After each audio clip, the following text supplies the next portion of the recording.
Salut tout le monde, aujourd'hui nous parlerons du main event entre Leon Edwards et Belal Muhammad. Ce sera pour la ceinture des welter et en regardant la carte, c'est une très bonne carte qui se déroulera à Manchester. Et c'est une bonne carte, il y a plusieurs bons combats. Il y a bien sûr le combat pour la ceinture des welter entre Leon et Belal Muhammad. Il y aura Thomas Spinal face à Curtis Blade. Il y aura aussi Bobby Green et Paddy Pimblett.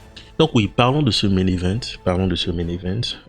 Déjà avant de commencer, j'aimerais dire que oui, Belal Muhammad mérite de se retrouver dans un combat pour la ceinture. Il est un peu dans la situation dans laquelle Leon Edwards était avant son combat face à Ousmane. Maintenant, est-ce que Belal est forcément le combattant le plus divertissant? Absolument pas. Absolument pas. Mais on milite tous les jours pour que ces combats pour la ceinture soient basés sur une méritocratie, c'est-à-dire si un combattant le mérite, grâce à ses sacrifices, il devrait se retrouver dans ce combat pour la ceinture. Ce que je veux dire par là, c'est que si à chaque fois je dis que Thomas Spinal devrait affronter John Jones pour tenter d'unifier sa ceinture des poids lourds, je ne peux pas interdire, ou bien ce serait hypocrite de ma part si je disais que Belal Muhammad ne mérite pas. Donc oui, Belal Muhammad mérite, son seul problème c'est qu'il est très ennuyant.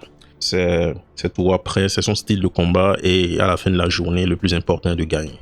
Donc, qu'est-ce que je pense de la façon dont Belal se bat?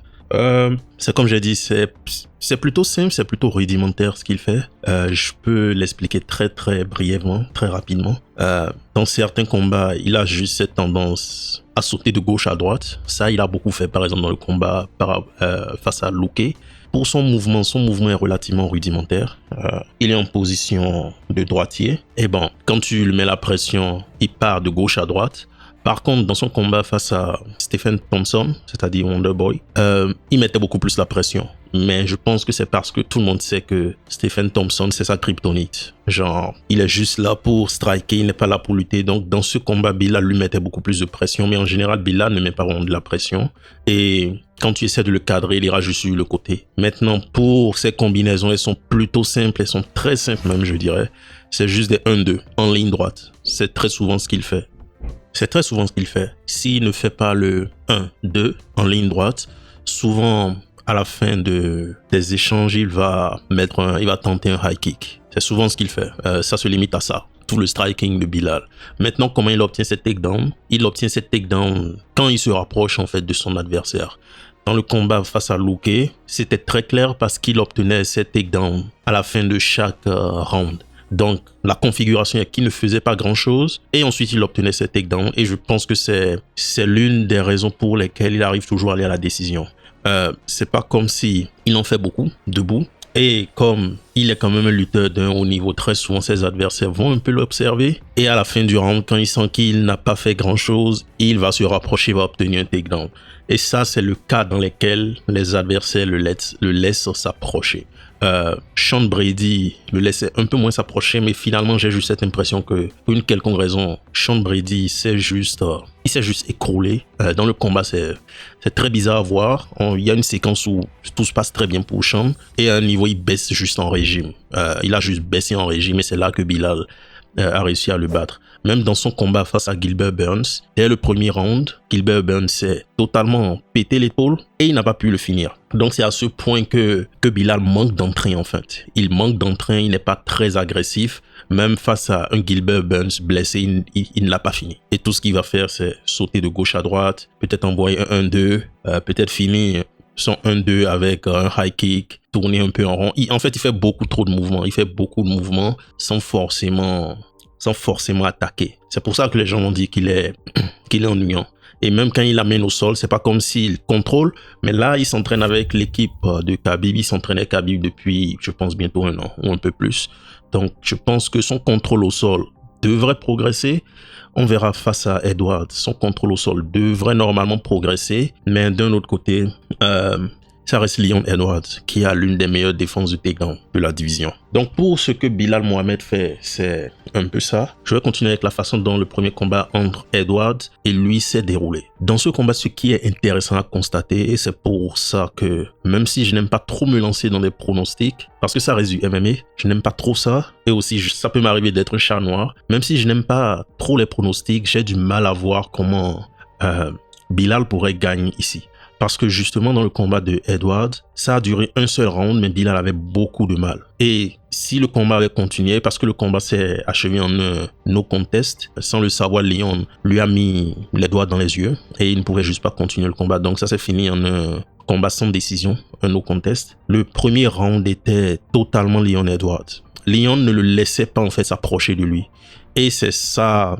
Pour moi, ce sera ça le plus gros problème de Belal dans ce combat. C'est-à-dire, comment va-t-il se débrouiller si Leon ne le laisse pas s'approcher? La façon dont Leon le faisait, c'était avec juste des feintes. C'était juste les feintes. À chaque fois, Leon feintait, il feintait beaucoup. Leon feinte quand même beaucoup. Il feinte beaucoup, il télécharge de l'information. Et c'est ça qui s'est passé dans ce premier round. Leon feintait, Belal hésitait, donc reculait. Et quand... En fait, c'est ça. Leon, en fait, il surcharge vraiment l'espace qui est entre les deux combattants. Avec des kicks, toutes sortes de kicks. On l'a aussi vu face à Ousmane. C'est surtout ces kicks et ces feintes qu'il utilise, en fait, pour contrôler la distance et contrôler, en fait, le rythme de l'action. Donc, c'est ce qu'il faisait, en fait, à Belal. Il ne le laissait pas être à l'aise. Donc, Belal réagissait aussi beaucoup aux feintes. Il réagissait beaucoup. Et voilà, high kick de Leon. Ensuite, Leon feinte. High kick encore. Leon feintait. Middle, Leon feintait, jab. Et Belal n'avait aucune réponse à ça. Et aussi, quand il essaie de partir de gauche à droite, Leon savait le cadrer. Leon aussi, il est doué pour cadrer les gens. Donc, ce n'est pas comme, par exemple, face à Luque, où Belal arrivait totalement à quitter le champ de vision de Luque. Et Luque devait, en fait, se réajuster. C'est quelque chose qui se passait beaucoup dans ce combat. Luque devait se réajuster, en fait, à l'endroit où se trouve Belal. Ici, Leon le cadrait automatiquement. Donc, Leon ne le laissait jamais sortir, en fait, de son champ de vision, bien moins, du champ dans lequel il opère. Donc, juste ça, je me demande, en fait, comment Belal va gérer ça. Parce que pour gérer ce type de situation, tu dois être conscient des différentes distances dans lesquelles tu es. Tu dois aussi pouvoir feinter.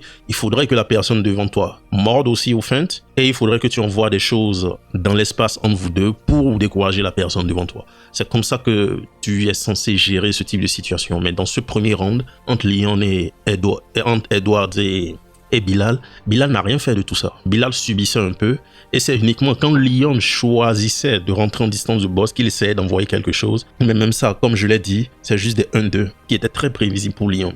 Donc déjà ça, c'est un gros problème pour Belal. C'est surtout ça qui me fait dire ou qui me fait penser que ce sera très dur pour Belal de se débarrasser de ça.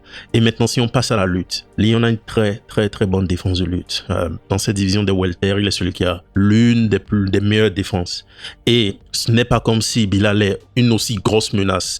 Il a un problème à contrôler. C'est vrai, il a scène du Ground and Pound, mais j'ai pas l'impression que c'est aussi agressif que ça, le Ground and Pound qui la scène, parce que il n'arrive pas à TKO ses adversaires dans le Ground and Pound. Donc c'est pour ça que j'ai vraiment du mal à voir comment Belal pourrait le faire. Parce que jusqu'ici, après avoir regardé une deuxième fois, une troisième fois ces combats, je n'ai rien vu en fait qui me donne l'impression qu'il pourra gérer Leon debout. Je n'ai pas forcément vu quelque chose qui m'a donné l'impression qu'il pourra mettre au sol et garder au sol Leon Edwards pour lui asséner un Ground and Pound qui pourrait réellement mettre en danger Leon. Je n'ai rien vu de tout ça. Donc, c'est vraiment ça le problème avec Belal. Il arrive à gagner, mais il gagne très souvent relativement de la même façon, qui est la décision. Et c'est à cause de tout ce que je viens de citer. Il n'y a juste pas assez d'agressivité. Et ce n'est pas qu'il n'essaie pas, il essaie. Il essaie, mais il n'est pas du tout confiant dans les échanges de striking et même au sol. Ce n'est pas aussi agressif que ça. C'est un bon lutteur, mais il y a des niveaux. Il y a des niveaux. On n'est pas sûr des niveaux Khabib, on n'est pas sûr des niveaux Islam ici. C'est même pour ça que c'est très bien pour lui qu'il s'entraîne avec Khabib, Islam et toute l'équipe daghestanaise. C'est très bien pour lui. Par contre, une chose que Belal a de son côté, c'est qu'il est résistant. J'ai l'impression qu'il est quand même résistant, qu'il est quand même dur à finir. Donc, est-ce que ce sera un combat intéressant? Je ne pense pas forcément. Je ne pense pas forcément parce que même si Leon Edwards a toutes les armes pour gagner, il pourrait finir des gens. Lui aussi, il joue surtout à son jeu de feinte. Il va mettre des kicks ici et là. Bon, il met peut-être une plus grosse sélection de kicks comparé à certains comme Adesanya qui iront juste avec des low kicks, mais Leon il va mettre des middle, il va mettre des low kicks, il va mettre plusieurs choses, mais il n'y a pas forcément de l'agressivité, il n'y a pas forcément une urgence pour essayer de finir, il n'y a pas forcément une prise de risque. Nous sommes face à deux combattants qui ne prennent pas forcément de risque. Ne pense que sur les 5 rounds. Je pense que mon avis c'est que Bilal pourrait subir, il pourrait subir debout. Sa seule chance en fait ce serait d'amener Leon au sol, mais je vois mal Leon juste aller au sol. Leon est champion d'une division qui, pendant plusieurs années, était très solide d'un point de vue de lutte. Et je pense encore qu'elle l'est encore. Elle l'est encore. Donc, si Leon est arrivé au sommet, de cette façon, je vois mal Bilal, en fait, l'amener au sol, le malmener au sol. Donc, pour une fois, je vais faire un pronostic. Et mon pronostic, ce serait Leon Edwards, probablement sur 5 rounds. À moins que Leon veuille en fait finir le combat. Parce qu'il peut le finir. Il a toutes les compétences pour finir des combats. Mais il est juste prudent. Et j'ai peur en fait que le fait qu'il ait la ceinture le rend encore beaucoup plus prudent. Donc, pour une fois, je vais faire un pronostic. Et ce serait Leon Edwards sur 5 rounds. Maintenant, qu'est-ce que Bilal pourrait faire pour changer ça? J'espère juste pour lui que sa lutte est vraiment améliorée et qu'il pourra être une vraie menace au sol. Mais debout, je ne le vois vraiment pas être une menace pour Leon Edwards. Juste en matière de... Juste quand on compare en fait ce qu'ils font debout. Bilal est loin d'être à l'aise debout. Et sa victoire par TKO KO de Sean Brady, c'est juste parce que moi, en regardant le combat, Sean Brady se débrouillait bien à un niveau. Il a juste disparu du combat. Il a juste commencé par reculer. Et il s'est juste techniquement écroulé. Donc oui, une fois de plus, est-ce que ce sera un combat intéressant? Non, probablement pas. Mais je pense qu'au final, Leon Edwards maintiendra sa ceinture. Après, tout peut arriver. Comme je l'ai dit sur Twitter, Strickland a battu Adesanya et personne ne s'y attendait. Même moi, je m'y attendais pas. Jusqu'ici, je ne comprends pas entièrement cette situation. Donc oui, c'est ça. Je dirais 80% Leon Edwards et les 20% restants, on va les donner à Bilal Mohamed. Abonnez-vous à la chaîne, aimez, partagez avec vos amis et on se dit à la prochaine.